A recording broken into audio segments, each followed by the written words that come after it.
Good morning.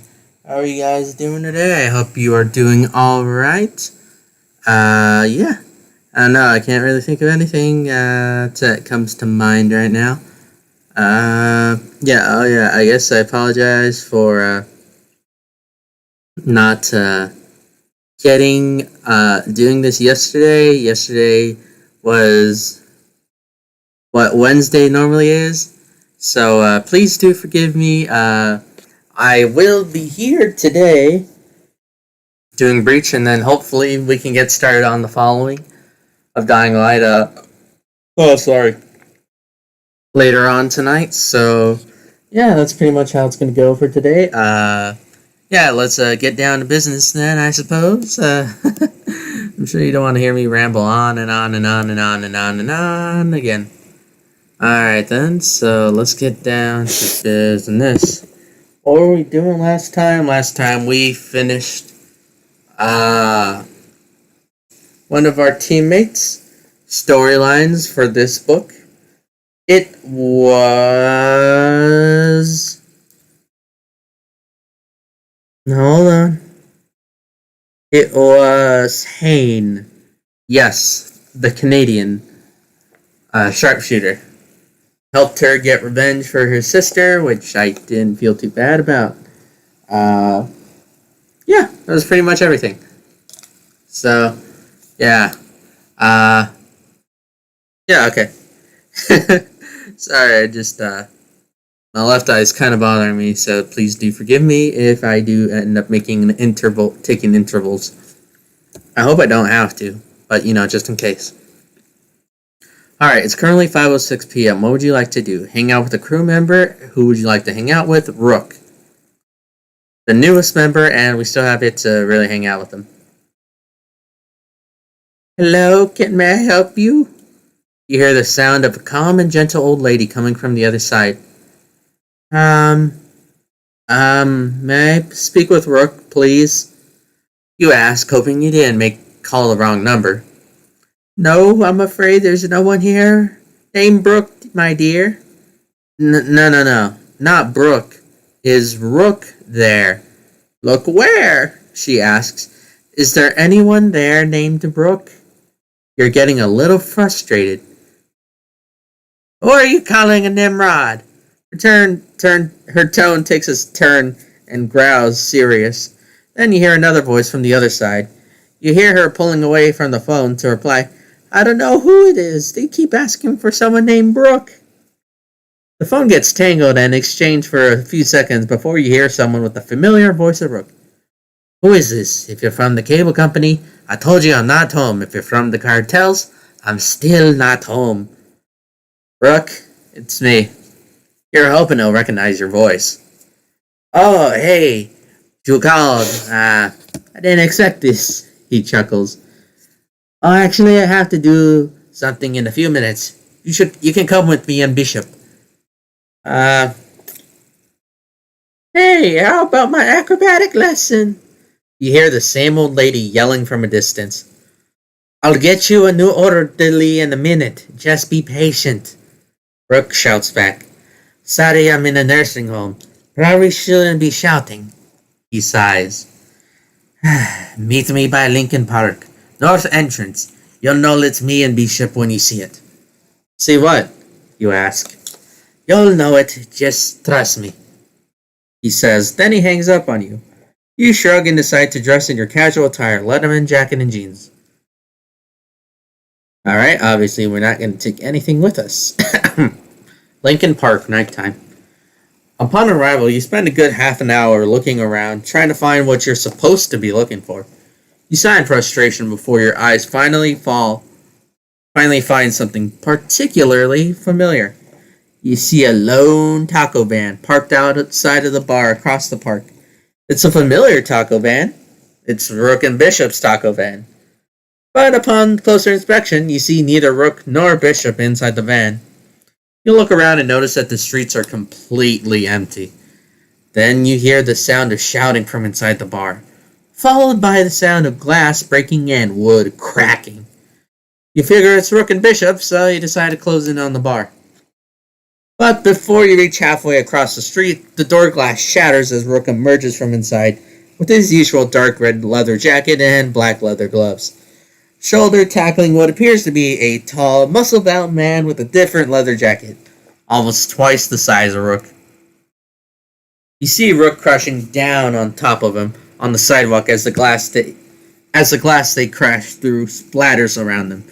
Rook looks up at you with red cheeks and a dazed expression. By the look and the smell of it, Rook's drunk. Oh, hey, you came, he says, waving his hands haphazardly at you. Hey, Bishop. He looks behind you. He looks behind him towards Bishop, who you can see through the recently made hole in the door, standing by the bar, looking less drunk than Rook. Look who came, Rook shouts.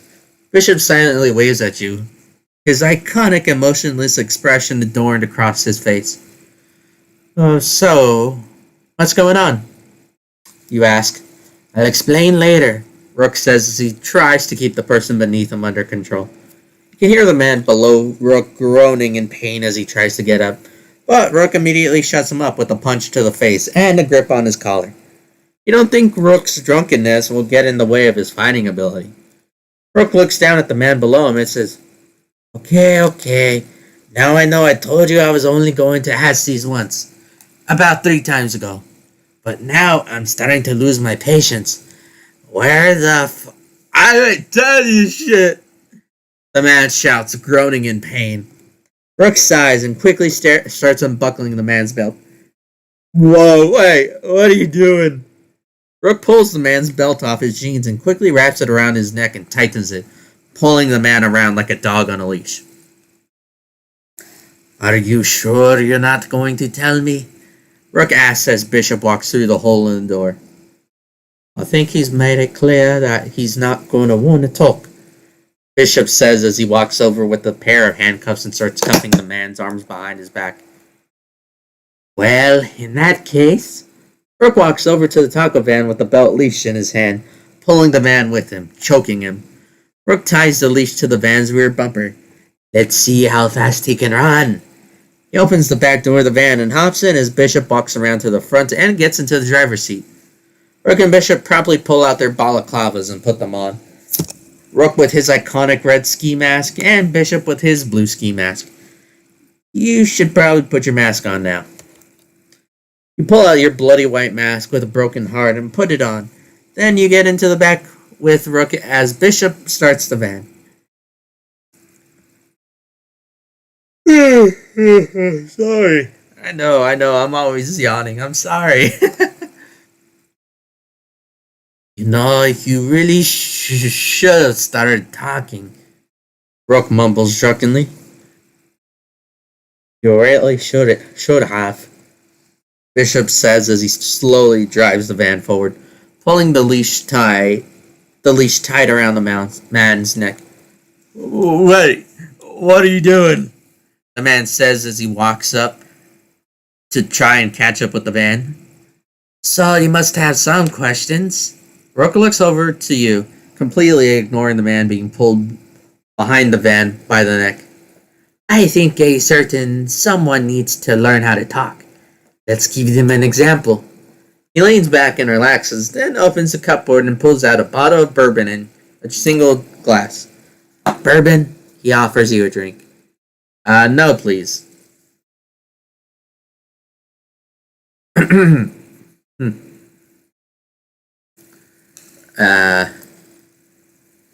Rook lays back down and, instead of using a glass, takes a swig straight from the bottle. Hey, the hell are you two doing? Untie me! You hear the man shout as Bishop picks up speed. He stumbles forward from the momentum of the leash around his neck. He quickly catches himself and straightens back up, also picking up his pace into a brisk jog. Rook completely ignores him, looking at you. So you must have a lot of questions, yes? He takes another swig from the bottle of bourbon. So, what exactly are we doing? You ask. We're extracting information, but currently our interrogatee doesn't want to talk. So right now we're having a normal, friendly conversation. Rook smiles as he takes a swig. You let me out this goddamn leash, and I'll show you some friendly fucking conversation. The man shouts, and Rook grabs the belt and tugs it, pulling him forward, causing him to stumble before catching himself. Rook completely ignores him and continues. For the time being, I'm enjoying this rather sweet vanilla bourbon. No, I meant, why are we doing this to him? Because he knows the whereabouts of the person Gabriel's tasked us to look for. Alex Caulfield, Rook says. I'm telling you, I have no clue who the hell that is, the man shouts. Rook shrugs. Maybe he does, maybe he doesn't. I don't! But we do know that he knows the whereabouts of the last person Alex was seen with. Sarah Goldman. Rook takes a swig. I don't know who the hell that is. Even if I did, I ain't telling you shit, the man shouts. Either way, I'm rather enjoying our quite pleasant conversation. Rook chuckles, raising the bottle of bourbon and ignoring the man as he runs behind the van. You can still hear the man jogging behind the van shouting at you. Hey, I'm still here, you know. We know, Rook shouts back. He looks at you with a smile and smiles apologetically. Sorry, I didn't know he'd be this shouty. I have a name, the man shouts. It's Vincent. Bishop, Rook calls. I heard it. Bishop speeds up a little more as Vincent is forced from a jog into a run. Vincent almost stumbles but quickly catches himself and gets back up, running fast behind the van. Hey! What the hell do you think you're doing? Not talking, Rook says before taking a sip of his bourbon. So, I heard that you were close to Gabriel before he became... Gabriel. You say to Rook. To be fair, he's always been Gabriel, even before he took up the mask. He's stuttering a bit. He's the same person he always was, trying to make the world a better place, taking out the trash, one asshole at a time. He smiles and chuckles. How did you first meet him? You ask. Well, I can't tell you much because I know he'd kill me. He chuckles again. I'm assuming he hasn't told you much, so I'll be as cryptic as possible. He raises the bottle. Bishop and I, we were once in a line of work where our everyday job was to go out and kill people. He takes a swig. You were assassins? I thought you still are. Oh, we are. Back then it was different, though. Bishop looks to Rook. Answers, oh, whoops. Oh, we are. But then it was different, though. Bishop answers for Rook. Rook settles the bottle down and smiles. Back then, we were killing assholes because they were assholes. Now we're killing assholes because the money's good. You can think of us as special forces.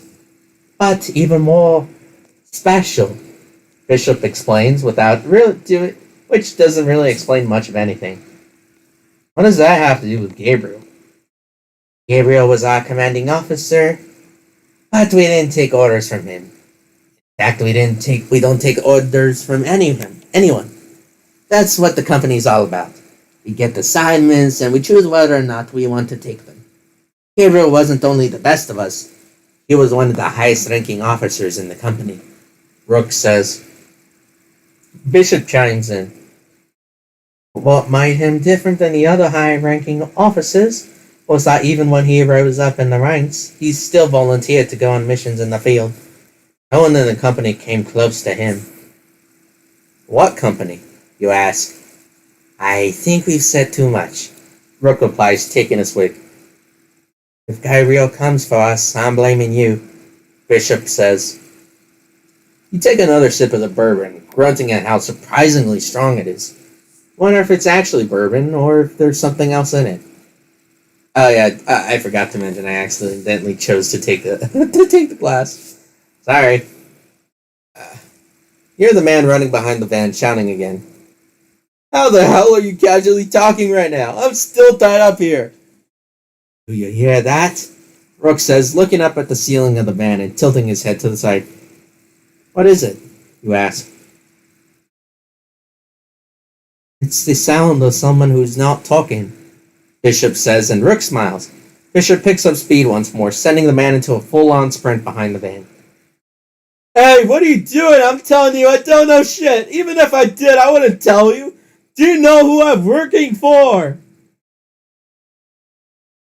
Vincent continues as he sprints at full speed behind the van. Now, what were you talking about? Rook asks you, taking a swig from his bottle. So, are you close to the others? You know, Michael and Raquel. You ask. You could say that. They were both working with Gabriel way before me and Bishop met him. Rook says. Michael was Gabriel's partner. Raquel. Whoops, wrong character, sorry. Michael was Gabriel's partner. Raquel was their mother. Bishop says. You're taken aback by his words. You've never seen Raquel's face, but you would never assume her to be a mother, let alone two full-grown adults. Not literally, Rook says, noticing your surprised look. In the company, she's the one who would be guiding us through our missions, tagging enemies, whatever they may be, and putting them on the map for us. I think that's what your mouse does for you, if I remember correctly. Raquel used to talk? You ask. Oh no, she's always been a mute ever since we met her, Bishop says. But that's what's so great about her, and what separates her from the other mothers and fathers in the company. Rook continues. She was quiet and she didn't hinder our ability to hear in the battlefield. We all adopted the code of silence when going out on missions. We didn't say anything unless we absolutely had to. Even then, we would whisper very quietly. That's what being a ghost is all about. Being silent and invisible, unless you want to be heard, Bishop adds. And Raquel helped us greatly, and our squad was the best at stealth. You can see him smirking behind the mask. What about Michael? You ask. Michael was Gabriel's best friend and colleague. Michael has always been the same rank as Gabriel, up until when Gabriel was almost promoted to the highest rank in the company, Rook replies. And he was never one to take up a role as leader, so there never really was a leader in our squad, Bishop says.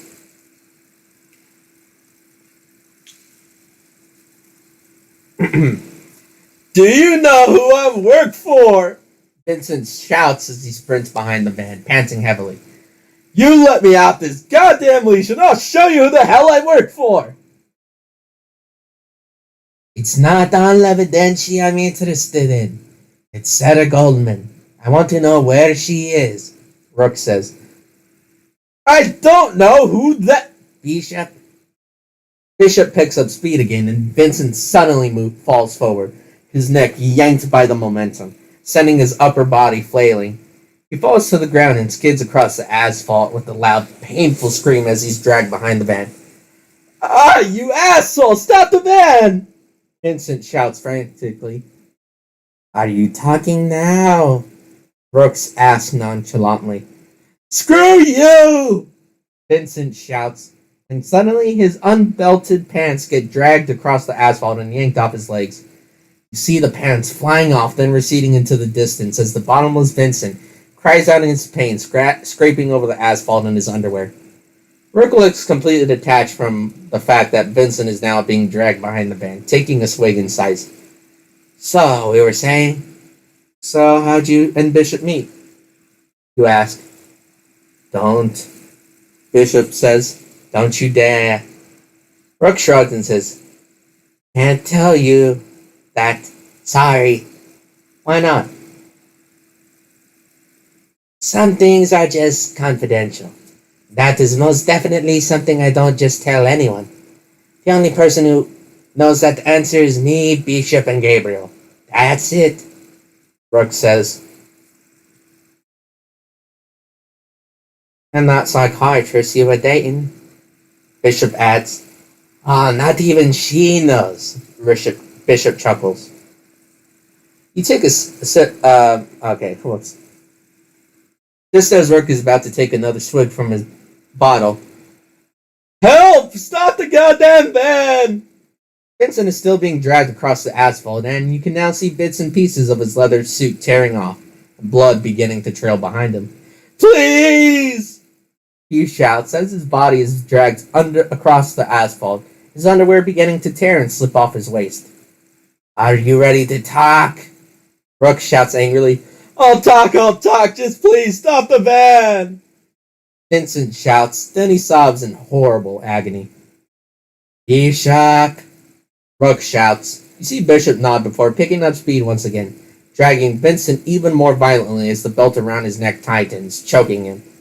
His underwear gets ripped off and it flies off in the distance, leaving Vincent completely bottomless, with his most private part hanging out, scraping across the asphalt. Blood begins to spray across his leg. No, stop him, stop! What's wrong? Sorry. No, stop, stop! Rook shouts as he jumps to the front and pulls the handbrake.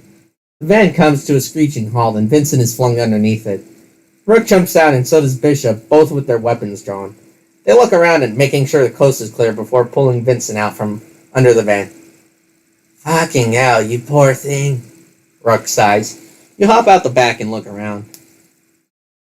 Somewhere in the Chicago suburb, nighttime. You look around the empty suburban neighborhood, but you don't see anyone. The place seems rather quiet, apart from the sound of Vincent loudly sobbing as Rook pulls him from under the van. Bishop walks over and looks around, whispering to you, Keep an eye out. You look around and you still don't see any signs of onlookers. You turn back and see Vincent as he's being pulled out from under the van. His tattered leather jacket and shirt are covered with stains from asphalt, dirt, and blood. The entire bottom part of his body is splattered in blood. And you try to look away, catching only a glimpse of his bloody crotch. His face is red with blood and ravaged by skid marks, and pebbles stick out of his skin. He coughs and cries, sobbing as Rook cleans him up with a bottle of water. Apparently, you've never heard of us, or else you would have been Apparently, you've never heard of us, or else you would have been talking much earlier, Rook says. We know who you are. He sobs, wincing at the pain as the water from the bottle rinses his many wounds. We've heard the stories of what you've done to interrogate people. I thought I could keep my mouth shut. He cries, and the tears and blood mix together as Rook wipes the dirt and asphalt off his face. Well, apparently you couldn't. Now where's Sarah Goldman? Rook asks. I don't know. Vincent sobs. Rook sighs and pulls out a pistol. Wait, I'm telling the truth. Vincent shouts as Rook points the pistol at him. I don't know where she is, but I do know who she's been with. And I know where he is. Who has she been with? And where is he? Rook asks. Kyle Hatcher. He's an outfit capo, Sarah Goldman's boss. You find Kyle, you find Sarah. Vincent says. Where can I find Kyle? Rook asks. At the bowling alley north of Lincoln Park. He's usually there, if not he's somewhere in the loop. Alright then. That wasn't so hard, was it? Rook says with a smile. Screw you! Vincent spits on Rook, but Rook quickly dodges out of the way and sends the butt of his pistol into Vincent's nose. With a loud crack, Vincent rolls to the side and covers his nose, sobbing and in even more pain. All right, now you have a good day, Rook says as he signals Bishop that the deed is done. Wait, you're not going to kill me? Vincent asks, confusion in his voice, blood running down from his nose. Why would we do that? Bishop asks. Really don't know who I am or who I work for, Vincent asks. No, why? Who do you work for? Rook mocks his stuttering. Vincent pauses in disbelief before continuing. I work for San La Muerte. Cartel assassins? Bishop asks. Yes, I'm one of their many contacts to the outfit, Vincent replies. Oh. Bishop pauses and stares at Vincent for a few seconds. Well then. He pulls out his pistol and raises it to Vincent's face before bang bang! Fires twice, both times into Vincent's head. Vincent's head flails back from the shot and hits the back of the van as blood splatters everywhere. On the ground, on the floor of the van, on the back door of the van, even some on Bishop's pistol.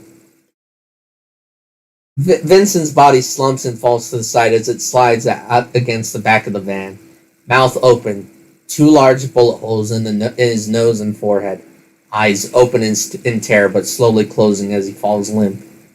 Rook turns around and stares at Bishop for a few seconds before shouting, What the he-?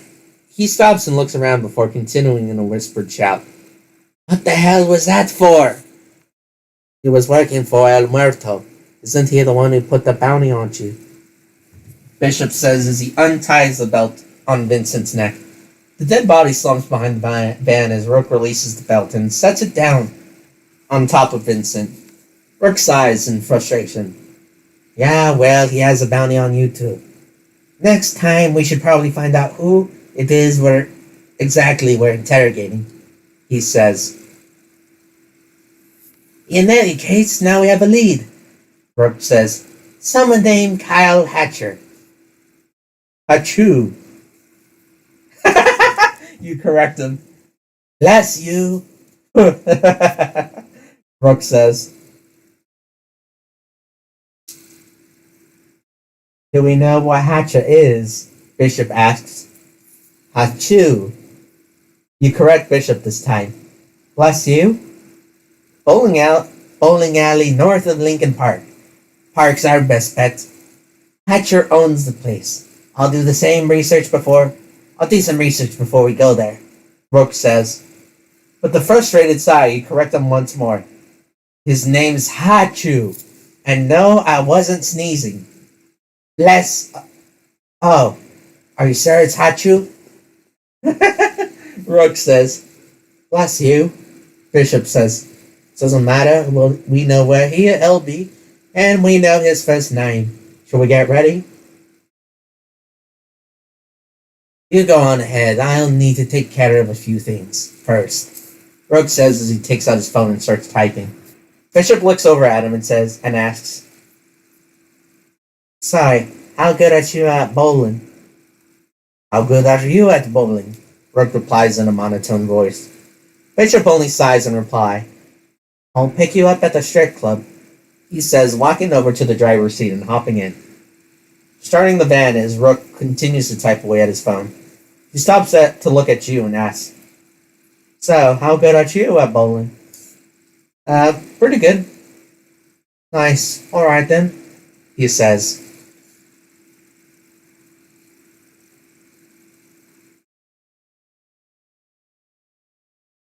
Rook puts up the phone to his ear and says, Hey, it's me. You have a purple tracksuit, purple pants, purple shirt, and maybe a hairnet? He pauses for a moment. Alright, just send them to the strip club as usual. Thanks. He dials another number and puts the phone back to his ear. This time you can actually hear whoever's on the other side picking up. Audrey's cleaners. How may I help you? 130 Laundry side on the road in, Brooke looks around and realizes he doesn't know where he is. About half a mile east of the Yolanda bar. Any other instructions? You hear from the other side. Yeah, could you leave the tongue and send it to an address? Brooke asks. You'll have to pay extra, but we can do that. Alright, I'll send you the address later. Thanks. He hangs up and looks over to you. Let's get out of here. He walks over to a parked car by the side of the road, pulls out some sort of wire and inserts it through the window slit. The door unlocks and he jumps into the driver's seat. Get in, I'll drive you home. You reluctantly get in. He keeps his promise and drives you back home. On the way, he gives you a taco as compensation. He seems to just produce the taco out of nowhere. And from the time you spent with him, you don't think he cares for anything out of the ordinary. You don't think he cares much for anything out of the ordinary.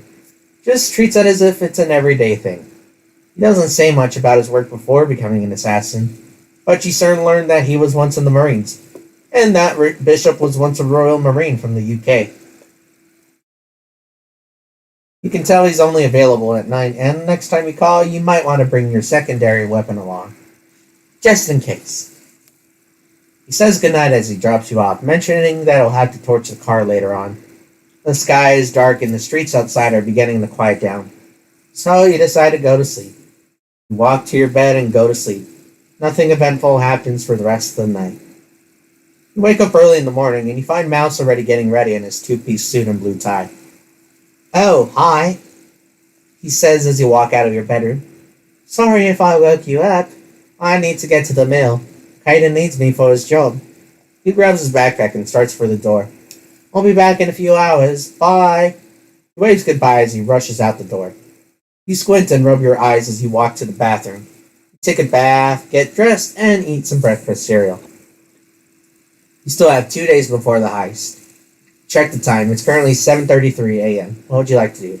Hang out with the crew member. Let's hang out with Charlie. You call Charlie and the phone rings for a few seconds. "Hello, hello," he says. "What can I do for you, Gov?" "Are you free? Want to hang out?" you ask.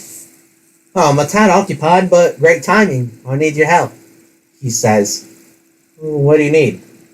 "I'd like you to be my navigator in an upcoming race. By navigator, I mean I need someone to accompany me because I'm panicking. And by upcoming, I mean it starts very soon. And by race, I mean, well, you'll see it when it gets here." He explains. "Remember the parking lot we were hung out last time? Meet me there." "All right, I'll see you there." You hang up and quickly get yourself dressed and ready before making your way over to the parking lot, where you started your race with Charlie the last time you hung out. You soon arrive at the location via cab, and you see a crowd gathering by the entrance/exit. You also see numerous cars around the lot. You expected to see a bunch of expensive luxury cars, but instead you're greeted by a lineup of 4 somewhat disappointingly cheap-looking cars. Charlie's sitting on the hood of one of the cars, nervously tapping his feet as he looks around, arms crossed, trying his best to look casual. However, as soon as he lays his eyes on you, he perks up with a smile and jumps off, rushing over to you. "It's glad you made it. I was starting to worry that I might have done this by myself." He chuckles and scratches his head nervously. Someone's gotta look after you." "Kids, didn't expect to see you here." You hear the familiar, extravagant voice of Father Gregory Murdoch of Greg's Glorious Goods. You turn to see Father Murdoch dressed in a less clerical clothing and more of a nightlife bright purple suit with golden streaks and trims, flamboyant as ever. He throws his arms out and smiles warmly. "Welcome to the grab race. Hope you enjoy the spectacle," he says. "Father Murdoch, I was wondering if I could bring Kits as my navigator for this race," Charlie asks. "Well, why not?" Greg shrugs and smiles at you. "If you don't mind, we're starting in a minute or so, and I have other racers to attend to, and I mustn't be biased as the race's marshal." He nods apologetically. "But I sure as hell wish you the best of luck." He winks at you and Charlie before turning around and walking towards the other racers. Charlie's opponents, or rather your opponents, now that Charlie's assigned you as navigator.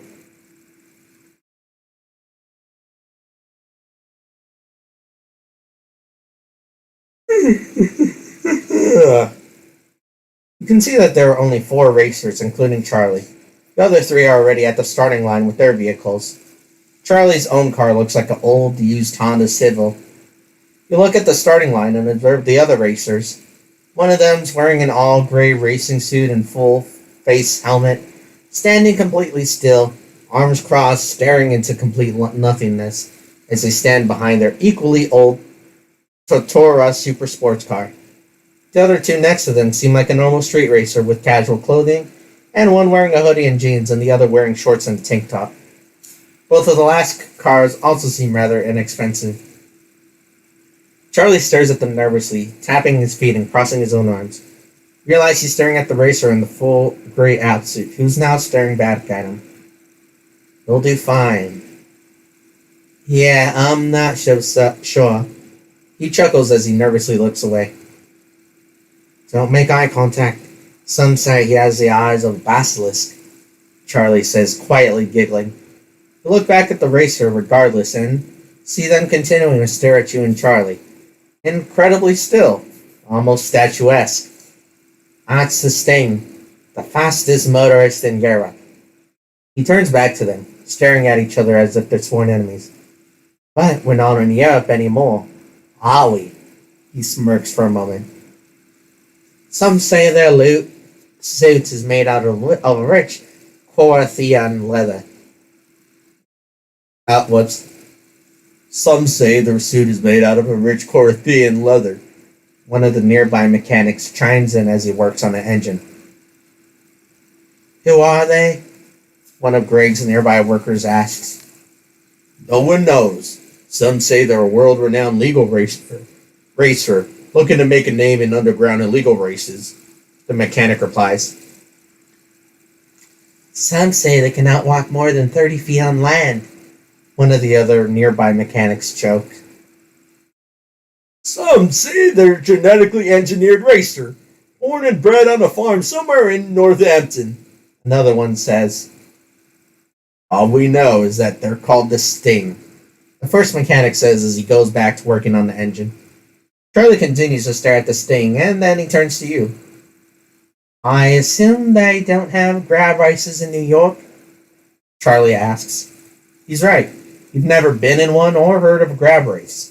This is all news to you, but fear not, for you see Greg walking into the middle and waving to get everyone's attention. Welcome to the bi-monthly grab race. He throws his hands up in the air, prompting an array of applause and cheers from the crowd gathered. We got special competitors for today. Two of them aren't from around here, and it'll be the first time they're doing the grab race. Greg gestures to the Sting and Charlie. Give it up for our four competitors. Charles Wepley. Charlie waves nervously at the crowd, standing behind you, next to his old Honda Civil. The Sting! Sting stands completely still next to their old Totora Super, staring at the crowd with their arms crossed and legs wide apart. Mark Nutt! Mark, a young blonde man in his mid-20s, waving at the crowd, standing next to his old Ford Golf hatchback. And Melody Ironheart. Melody, a brown-haired woman in her mid-30s, leans back against her old chivalry muscle car, smiling and nodding at the crowd. For those who haven't seen or been in a grab race before, I shall explain the rules, Craig announces. This isn't a race against each other. It's a race against time and value. You may bring your own optional navigator with you, but you must bring one of my evaluators along as well. Craig gestures to both Tracy and Butch, letting you know that they will be the evaluators. The goal is to find the highest value car possible and drive it to me without any heat from the cops. There's a time limit of just half an hour. The highest valued vehicle brought to me wins. Craig gestures to the four cars at the starting line. As you were told beforehand, the vehicle you're starting out with will be used as the entry fee. You may not use your starting vehicle as the vehicle to end with. You may only steal your target vehicle, and once you do, you may leave your starting vehicle behind for us to pick up later. Any other questions may now be directed to your respective evaluators. For now, drivers, get into your vehicles! He shouts as he rushes to the finish line with a handkerchief. You and Charlie quickly rush to your vehicle. Before you can get into one side of the passenger seat, Tracy cuts in and says, "Excuse me, I'll be your evaluator for today." She hops into the back seat, and then you get in the front. Charlie very eagerly starts the ignition, and the bellowing roar of the engine of the seemingly ordinary Hyundai Civil Coupe fills the cabin. You can feel the engine rumbling as Gray begins the countdown. All the other racers grip their steering wheel. You look and see that you're not the only navigator in this race. The Sting has a navigator too. "You all have 1 hour to bring me the most valuable car," Gray shouts over the roaring of the engines. "Ready?" He raises the handkerchief up in the air. "Set?" He looks around at the racers. "Go!" Sudden forward momentum presses you back against your seat as the Honda jumps forward, almost immediately taking the lead. When suddenly the Sting and his Totora Super passes by. However, this isn't a race between each other.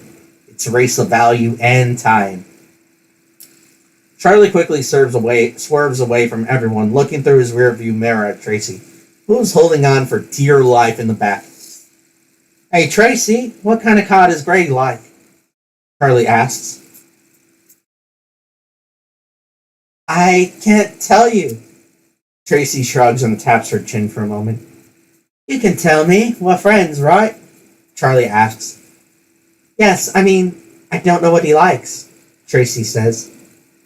"Oh, well, can't you take a guess?" "Well, I guess anything he can sell at a high price would be practical," she says. "How about a police car?" Charlie asks with a smirk. "If you can get one without a scratch on it, that would be quite useful," Tracy nods. "Very well, then. One more thing, though. What happens to this car once we get to the police cruiser?" he asks, tapping the steering wheel of the Hyundai. "Well, it's still considered pavement, so this car's ours. If you choose to leave it somewhere, then we'll come and pick it up later on," she replies.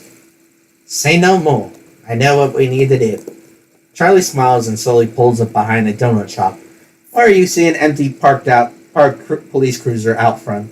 Charlie parks in front of it. You see the cruiser behind you. It's a Ford Police Interceptor SUV. The owners must be inside the donut shop right now. A few moments pass as Charlie reaches into the glove compartment, pulls out his red mask with the white salt tire cross, and puts it on. You pull out your own bloody white mask with a broken heart and put it on. Tracy takes out her own ski mask and puts it on too. After a while, you see the two cops in the rearview mirror walking out the donut shop with a box of donuts and cups of coffee. You can hear their conversation as they walk to the car. "So we ended up chasing him around the neighborhood in his underwear for 2 minutes," one of them chuckles. "Would you say it was a brief chase?" his partner asked. "And here I thought I'd be used to your horrible sense of humor by now," the officer sighs. "Oh, come on, don't be so blue," his partner chuckles. Charlie looks at you and says, "We're currently on a busy street. We could jump them now and get to the car, or we could lead them on a chase into a quieter alley and do the old switcheroo." There. He waits for your response. Seems he wants your opinion. Just stick him up," you tell Charlie. Charlie sighs and shrugs. "Okay, then." He takes out his suppressed Glock 19 out of the glove compartment. The two of you quickly get out of the Hyundai along with Tracy. Then rush up to the two police officers. "Don't make a move, lads. Stay away from the cruiser." Charlie and Tracy immediately hop into the police cruiser, while you make your way to the open door of the front passenger seat. You hold your shooty bang bang and smile firmly in your hands. You and Charlie keep your weapons drawn at all times.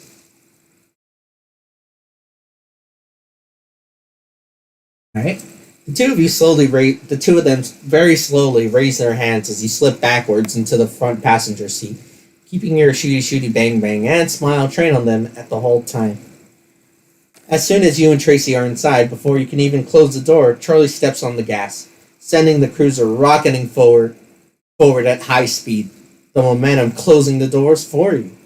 You strap in as you see the turning around and quickly realize that they've been fooled. One of them radios for backup, while the other throws his hands up in frustration. Charlie giggles joyously, jumping in his seat as he smacks the steering wheel. Woo! Never done that before? Well, this month has been the first time for everything. He chuckles excitingly. After you and Charlie escape, you sigh in relief when you realize that the police are nowhere to be found. Tracy looks at her phone and tells you that the police seem to have stopped another random Hyundai Civic, the same color that just happened to be in the same location. What luck! The cops caught the wrong car. But now you're... Oh, whoops. What luck! The cops seem to have caught the wrong car.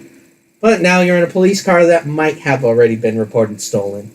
So Charlie makes his way back to the starting point as quickly and quietly as possible.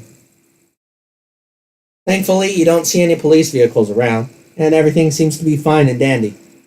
Fortunately for you, the police cruiser is also in perfect condition. You have high hopes for this grab race. But you'll soon find the results as you see the parking lot where you started out in the distance. A few people have left, but most of the crowd is still gathered. It seems that you and Charlie are the second to return. You see that the Sting has returned with what appears to be a Firely 487 Super Sports car. The crowd is gathering around the Firely, admiring its beauty. However, as soon as Charlie parks the police cruiser beside it, half of the crowd moves over to the cruiser. Thoroughly impressed and excited, the crowd seems to be split evenly between Charlie's and the Sting's catch.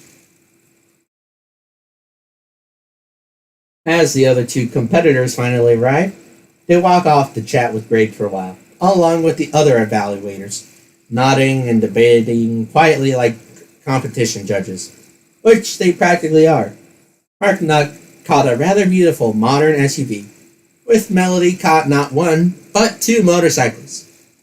A couple of the starting vehicles from Mark Nutt and the Sting have been brought back by Greg's employees.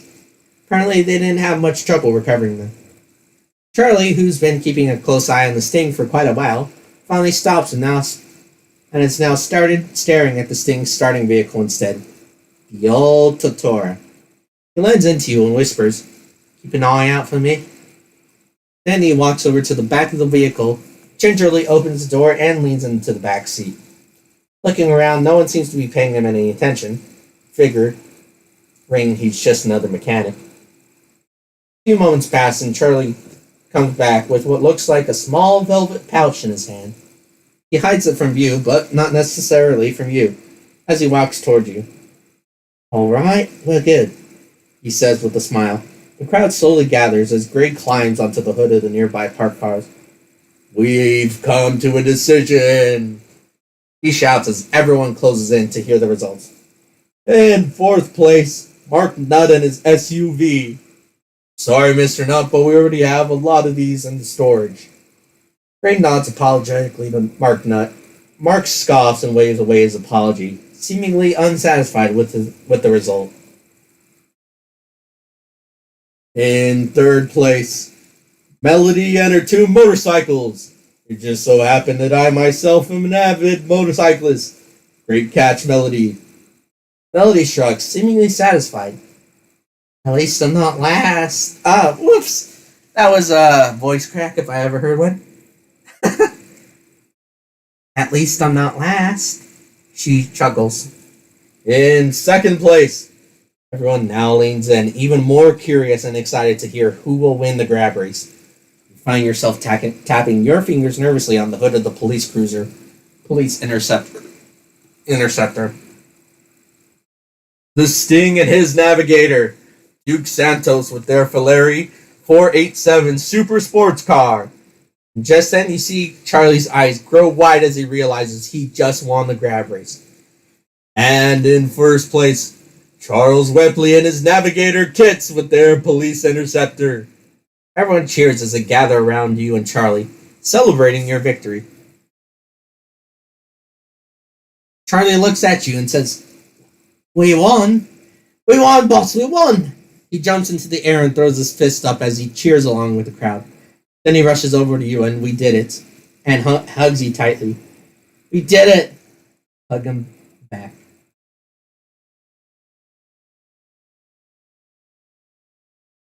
You'll come back as he giggles in excitement.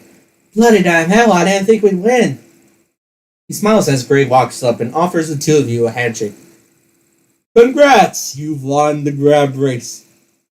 Thank you. Oh, and we'll need to talk about the, thing, Charlie says. Later. For now, I'll wire you your prize money, Greg says. Thank you. Charlie smiles happily as he turns to you. Boss, kids, that was amazing. Thank you so much for everything. He giggles and continues to celebrate with the crowd. As the prize is divvied up, you and Charlie walk back to Greg, who's currently busy splitting up the hundreds and the thousands of dollars worth of bets before he suddenly sees Charlie walking up and calls for Butch to take over. He gestures for Charlie to follow him to his car, a large purple Ford Chivalry pickup truck.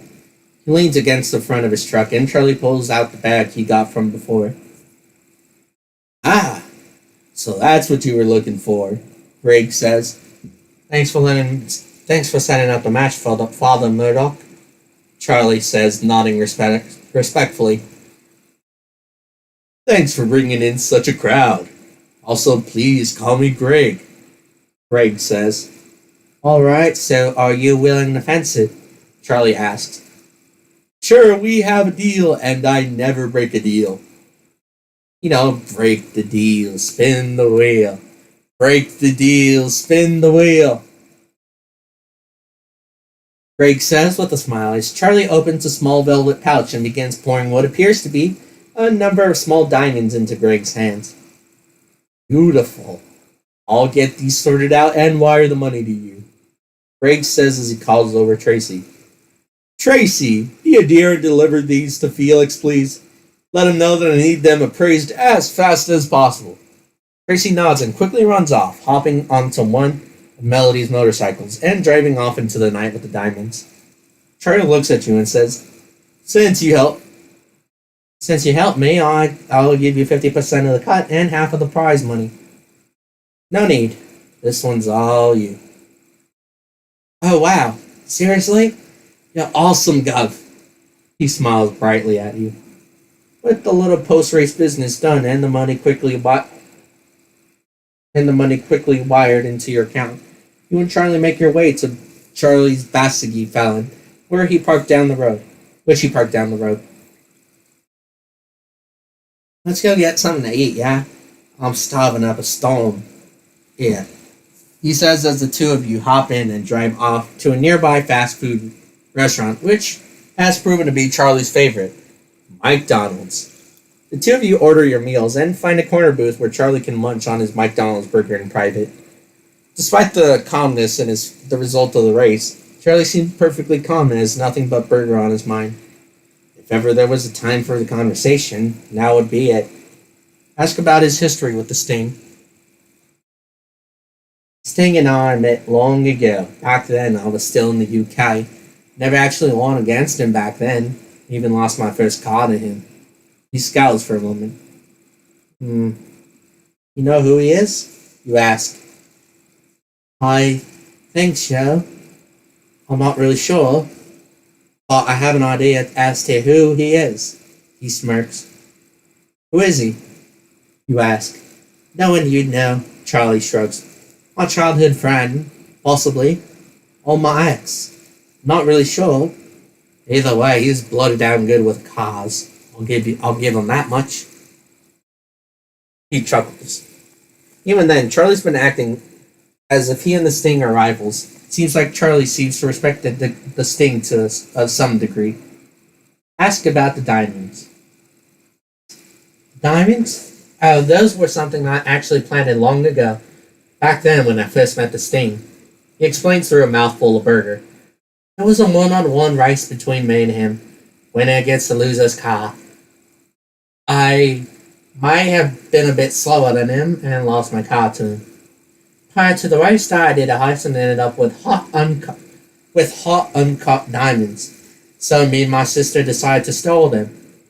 We soon arrived in the States, and as soon as I heard the Sting was in Boston racing there, I knew that if Greg were to announce a grab race, he certainly would come and use my old car as an entry fee. He concludes. How did you know? You ask. Because what better way to insult than to value the car you've won someone as low as an entry fee car? Charlie says. Did Greg know about this? You ask. Yes, I was the one who asked him to set up the race. I made a deal with him that whether or not I win the race, I'll give him the diamonds. Only I knew what they were, Charlie says. Ask why he left the UK. I don't know if you've been talking to my sister, but that's a rather sensitive subject. He looks away for a moment, chuckling nervously. We didn't live on very good terms. What's so bad that would warrant you leaving the country, you ask? I was framed for the murder of my ex-girlfriend. His voice wavers as he looks down at his half-eaten burger. Oh. He leaned back a bit, letting Charlie gather himself as he quietly picks up his cup of cool cola and takes a sip. I didn't kill anyone. I never did and probably never will. If I don't have to. He takes a bite of his burger. My sister and I were once part of a crew from Liverpool, the Night Hawks. His eyes dart around the restaurant nervously. Our last heist with them went horribly. It was a jewelry job. I was the getaway driver, but then the cops came. I had to leave one of the crew members behind. Which was the leader of the crew, Luke Palmer. He lowers his face behind his burger. I assume they didn't take it well, you ask. That's an understatement. They murdered my girlfriend and framed me for it. He pauses and quietly looks around. You look around too and can see everyone seems to be minding their own business. Anyway, this burger tastes amazing, Charlie says, completely disregarding the conversation he just had. Not sure if he knows how to process his feelings correctly. Would you ever go back there? He freezes and stares at his burger for a moment. His mouth starts chewing and his hands hold his burger in the air. Then he sighs and lowers his head. Those diamonds I sold to Greg. It was just because I needed money, he explains. My sister's afraid that one day Luke might come over here and try to hunt us down and kill us. I'm trying to gather more money so that me and my sis can disappear, Charlie says. How'd you do that, you ask?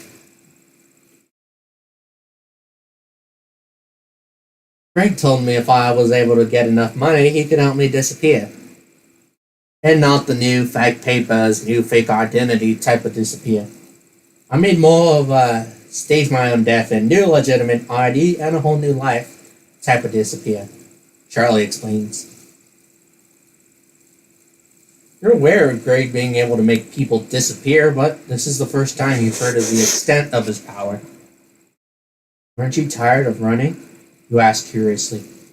He opens his mouth for a moment, then catches himself, thinking about it for a moment longer before finally saying, I've been running for most of my life. Driving mostly, getting away from things, is my kind of thing, yeah? He chuckles. He sighs and looks around once more, making sure that no one's eavesdropping. My sister would kill me if he knew we were talking about this, he chuckles. If I'm gonna go back there, I'm gonna need backup. Lots of it. I'll back you up, you tell him.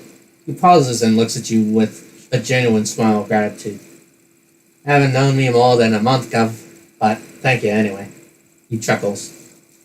He sighs, looks down at his burger, and finishes along with his drink. You finish your own meal and drown it with some beverage before the two of you make your way out of the restaurant. Charlie soon drives you back to your own apartment. He walks you through the lobby and drops you off at your front door.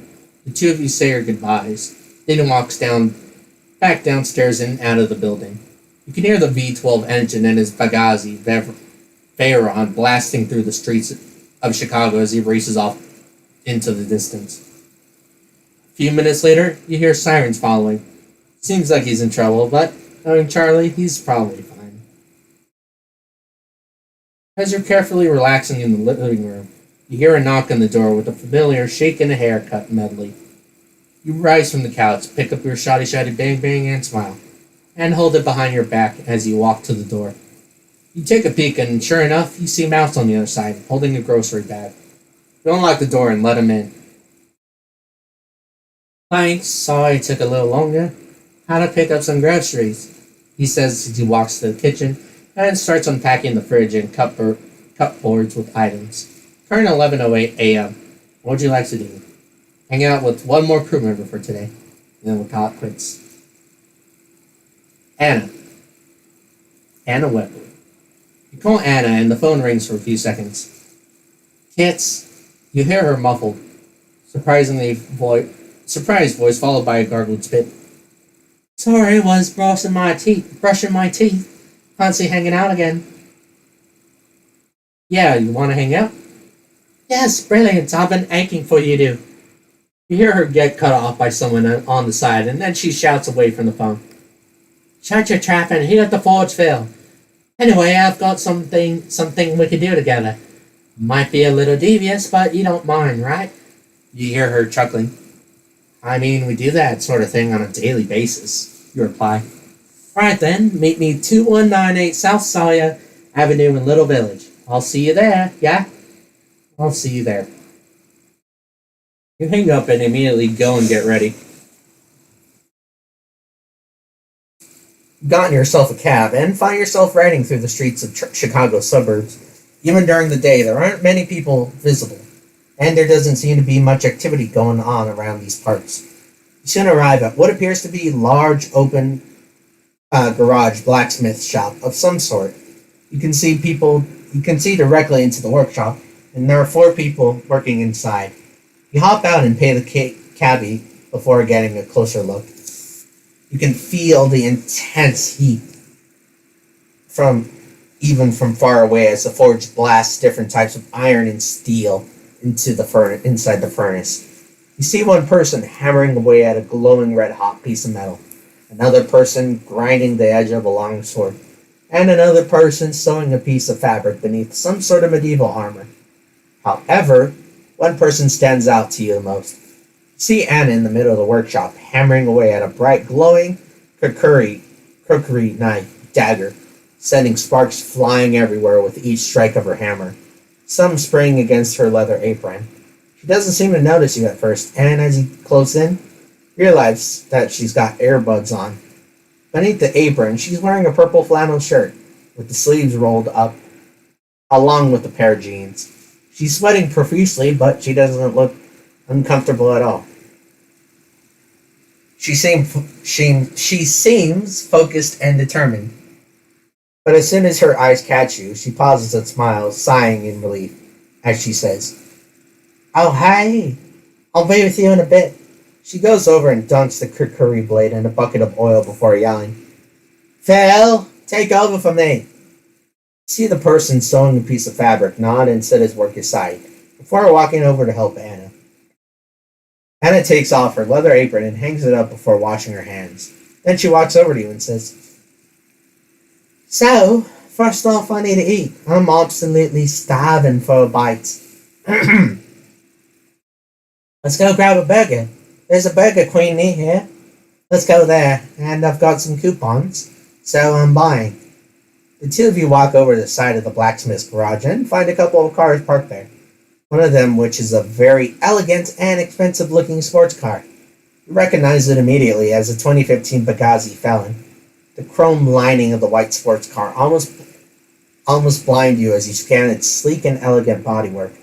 The chrome rims, black tinted windows, and the paint job itself tells you that this thing has been modified quite a bit. Do you like it? Anna asks as she opens the side passenger door. Charlie, you wanted at a drug race with a Vegas crime lord. Up in the driver's seat. I can't drive you there, so you're gonna have to drive us there. She says as she slips into the passenger seat. Do you work at the blacksmith shop? You ask. Not all the time.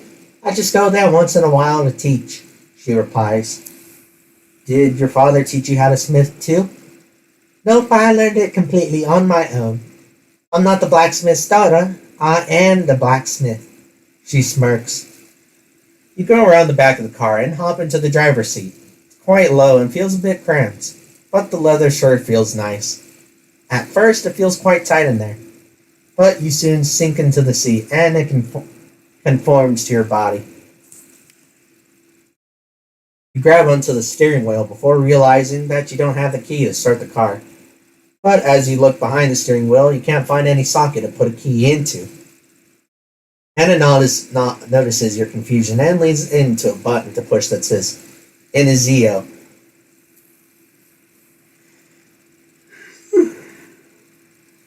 You instinctively press on the gas and hear the roar of the engine.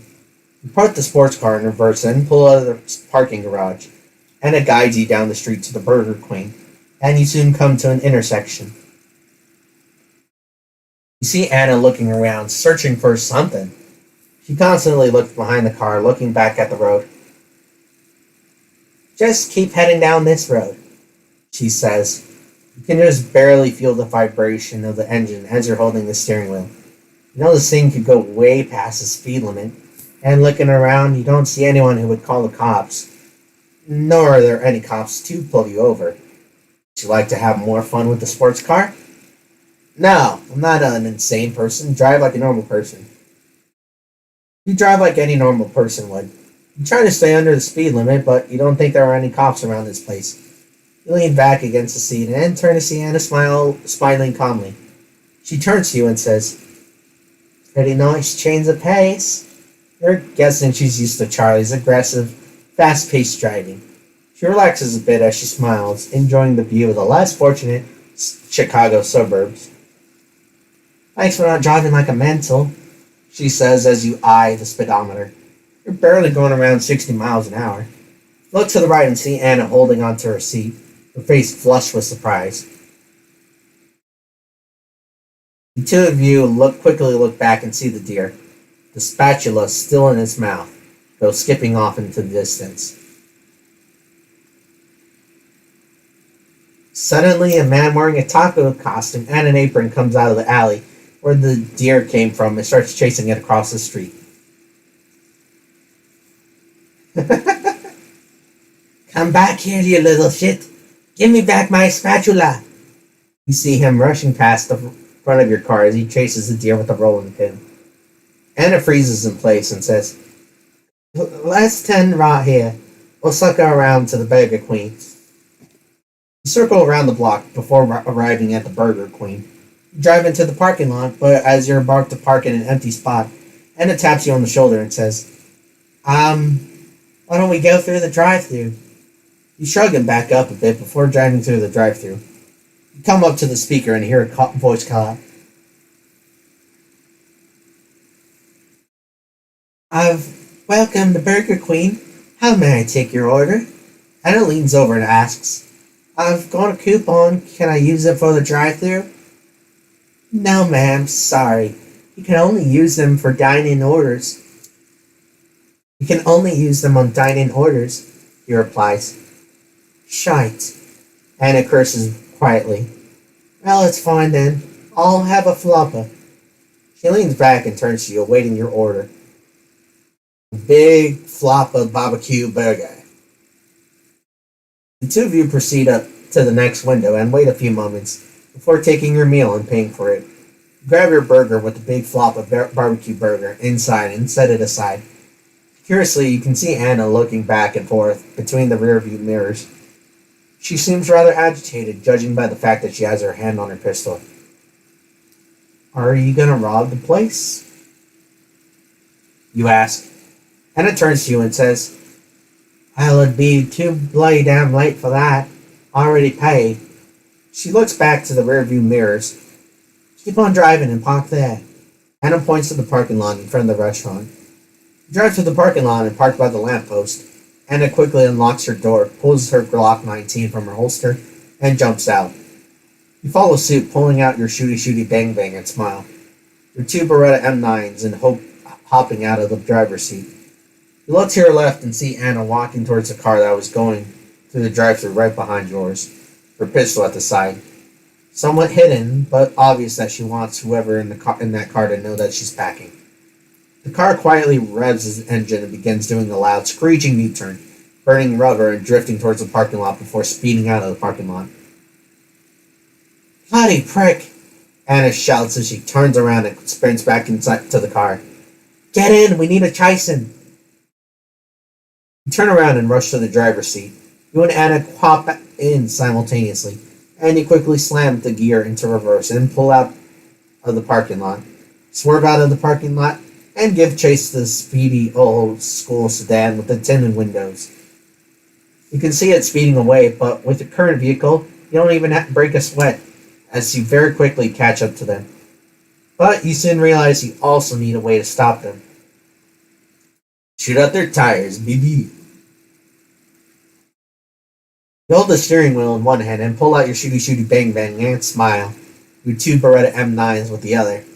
Wait a second.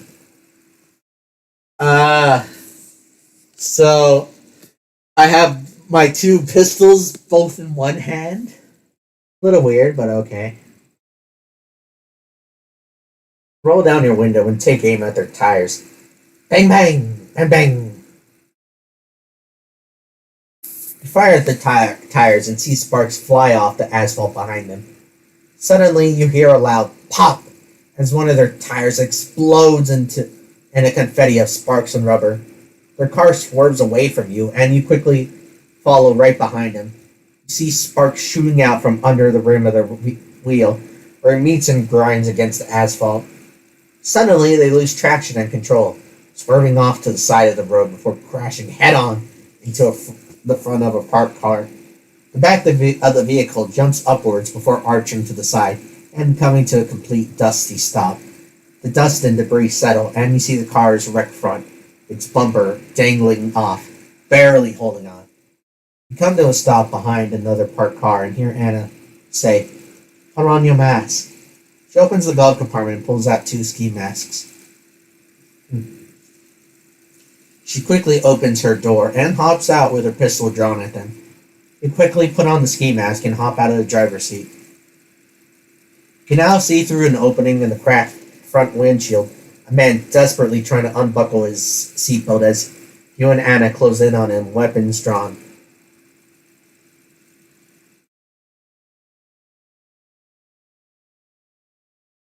"Who are you? Why have you been following me this whole month?" Anna shouts. She gets no reply, and you can see the silhouette of the driver successfully unbuckling his seatbelt and clawing his way to the back seat and out of view of the cracked tinted windows. You and Anna pause, and you see her eyes widen in sudden realization. Suddenly, bang, bang, bang. Sorry. Ugh. Flashlights fly through the cracked windshield. Time slows down around you, and you see the spray of glass shooting out from the windshield.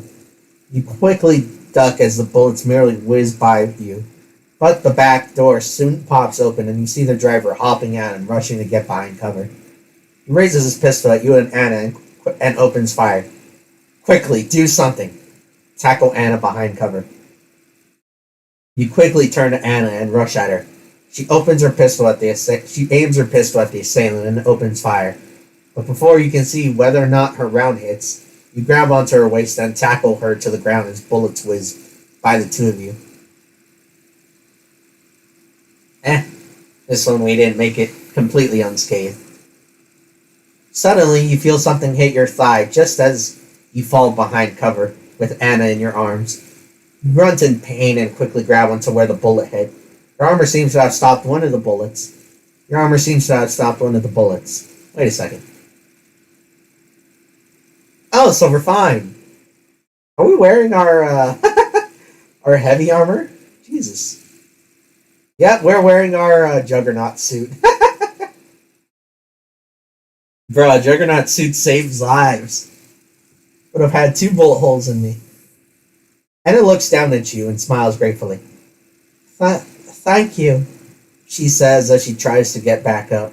You see Anna jump up and take aim through the window of the car she's taken cover behind, and she opens fire through the rear window of the parked car. You see a spray of blood shoot out of the back of his thigh, and he lurches forward and tumbles to the ground behind the parked car, out of view. You and Anna slowly and cautiously make your way over as you hear the painful groans of the driver from behind the parked car. Anna's not taking any chances, keeping her Glock 19 drawn and at the ready. You lean around the back of the parked car, aiming her pistol as she says, "You just made a dog's dinner out of that."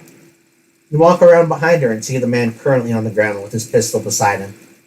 He looks up at the two of you, scowling, grunting, and grasping at his wounded leg with both hands. Your shirt is unbuttoned, and you can see that he's been wearing some sort of ballistic soft body armor. Anna chuckles and says, "That armor didn't do shit for you, yeah?" She smiles as she closes in and kicks his pistol away from him as she holds him at gunpoint. You can barely hear him groaning as he leans back against the side of the parked car. He sighs as he leans his head back against the car. "Who are you? Who sent you?" Anna asks. "Willis Argosy, private investigator," he says, grunting as he shifts his body to a more comfortable position. He seems to have an accent to him, one you immediately recognize as British. "What the bloody hell would a private investigator start shooting?" Anna asks. "I'm a private investigator for criminals, love." Willis smirks and chuckles as he coughs for a moment and winces at his wound. "Who sent you?" Anna asks once more. "Would you like me to tell you where they live to? Maybe their social security numbers while I'm at it. How about their phone numbers?" He grunts and winces. "You can tell me. I won't kill you." She nudges the barrel of her pistol into his chest, and which he grunts for a moment and stares at her. "I really can't. If I start pouring out information, that'll be the end of my career and my life," he says with a pained sigh. He seems way too calm for this. Perhaps he's been down this road before. Perhaps you could try and persuade him. Kneel beside him and hold his leg. You kneel beside him and look at him with the best puppy dog eyes you can muster, then hold onto his leg as if to ask him for a treat. Anna leans in for a moment and says, "It's all right. If you've been following me around long enough, you know that I like to gut you like a fish and hang you out like a pig if you don't talk." She smiles and cheerfully taps him on the leg. Willett stares at the two of you with a look that practically says, "I'm too old for this." He sighs and bows his head, shaking it as he shrugs. "Luke Palmer. He's the head from the crew of Liverpool, the Nighthawks." Anna recoils a bit when she hears the words. She freezes for a moment, unsure of what to do. "Luke?" she whispers to herself as she grips her pistol, pressing it against Willis's chest. Willis groans and leans away from her, saying, "Are you gonna let me go now?" All of a sudden, you hear a siren blaring in the distance. It's growing louder and louder with each second. Perhaps someone heard the gunshots or the car crash, or both. Anna stares past Willis off into nothingness and asks, "Are they still back there?" Willis nods. "Yeah. They only sent me to spy on you." Bang! Anna fires a shot through his chest, killing him almost instantly, as his body jitters for a moment before falling limp. Anna gets up and turns to you. "We need to go. Now." She holsters her pistol and shrugs and rushes to the car. You follow suit and hop into the driver's seat as Anna gets into the passenger seat. You start the engine, slam the gear into reverse, and drive away from the crime scene. You don't see any police cars, so you sigh in relief. Two of you take off your mask, and you hand yours back to her to be put back into the glove compartment. Though you don't think the police would be able to catch up with you in this car. You turn and see Anna staring out the window, her hands shivering as she grips her seat. She seems nervous, scared, confused, but also deep in contemplation. Perhaps you could calm her down. I don't think words are going to do this, so hold her hand. You hold on to her hand and can feel her surprise. Then her hands holds onto you tightly. Just need some time to think," she says, and all of a sudden, you see a tiny spectacles of water splashing against your windshield. It's slowly starting to rain. I'm sorry. I didn't think things would go down like that. If you have any questions, ask away. You deserve some explanation. She says, ask about what just happened. What the hell just happened, you ask? Well, we were being followed by a private investigator. We caught him and I shot him, Anna replies. He was sent here by Luke Palmer, head of the Nighthawk crew from Liverpool, the crew that I once worked with along Charlie. Why does he want you dead? He doesn't want me dead. He just wants me to suffer, she explains.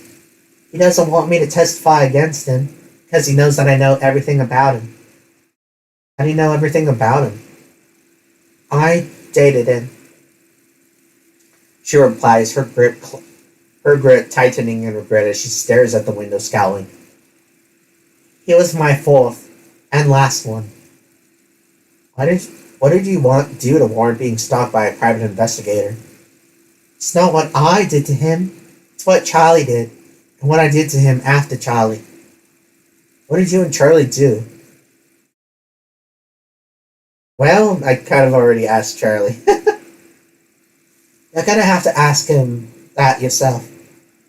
But as for what I did, I sent him a letter saying that if he doesn't leave my brother alone, I'll tip off the police and testify against him in court. He didn't like that, she replies. That's more about her history with Luke.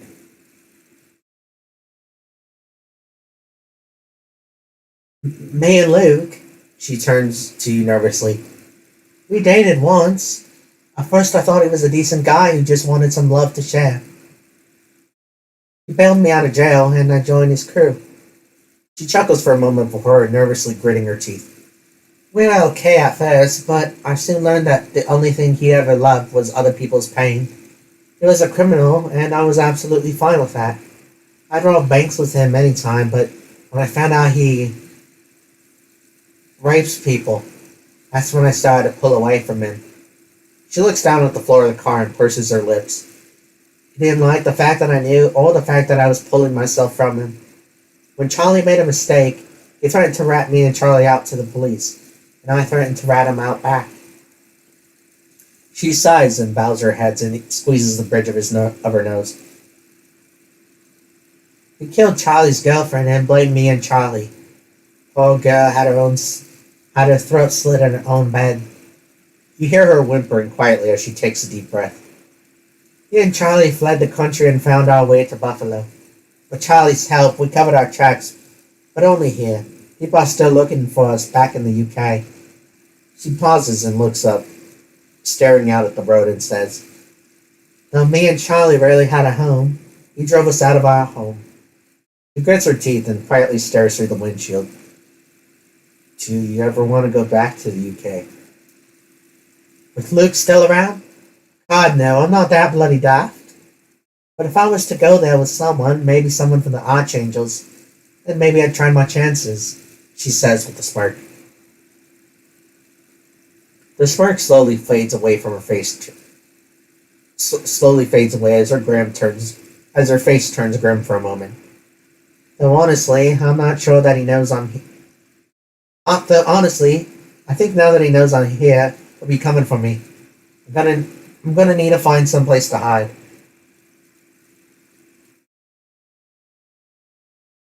She looks at you and asks, You think Gabriel would allow it if I were to lay low for a while? I think Gabriel would want to defend you. Knowing Gabriel, that's most likely what he would do. She nods for a moment, pursing her lips and gripping her seat as she leans against the window. Still, if he knows where I am, he'll come for me.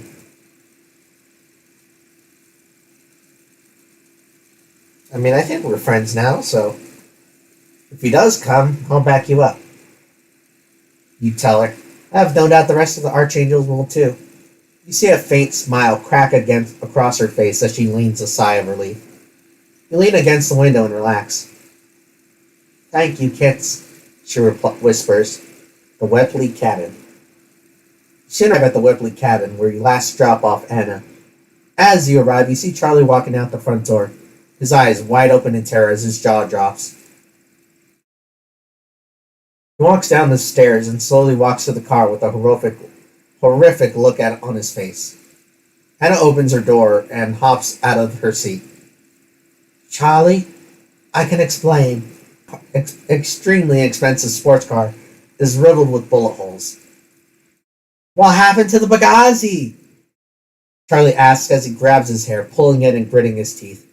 You hop out of the driver's seat as Anna says, Craig can fix it.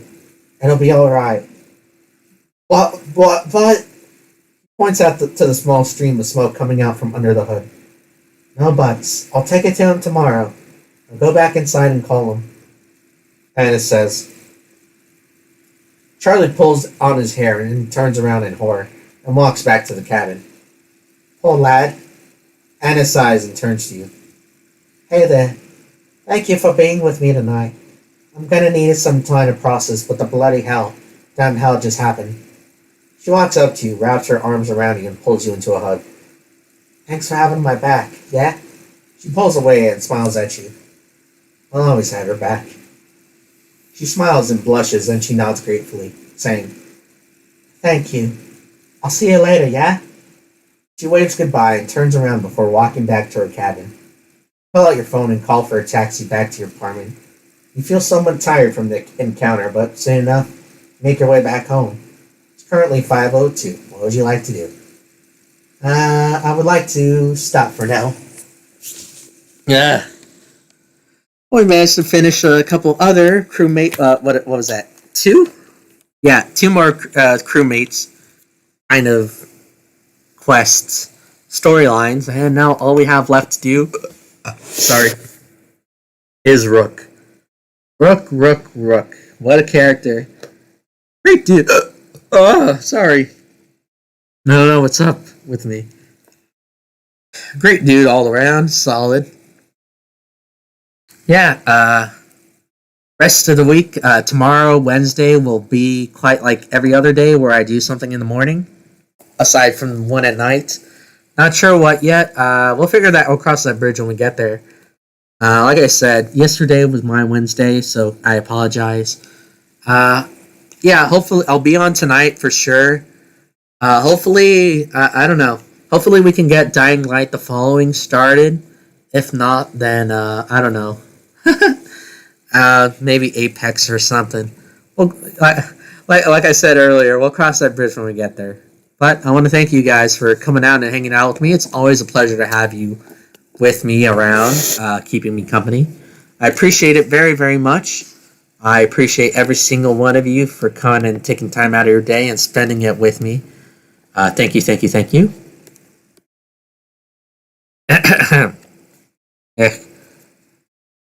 Sorry.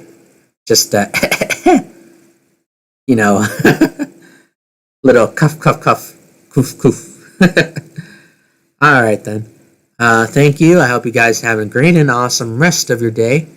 Stay frosty. Make sure to drink your water now that it's hot out there. Especially over here. It's especially hot out here. So yes, stay frosty. Have a good, great, awesome rest of your day. Have an awesome... Oh, no. Okay, have a great and awesome rest of your day. Stay frosty. Drink your water. And I'll see you on the other side of the day. Adios, mis amigos.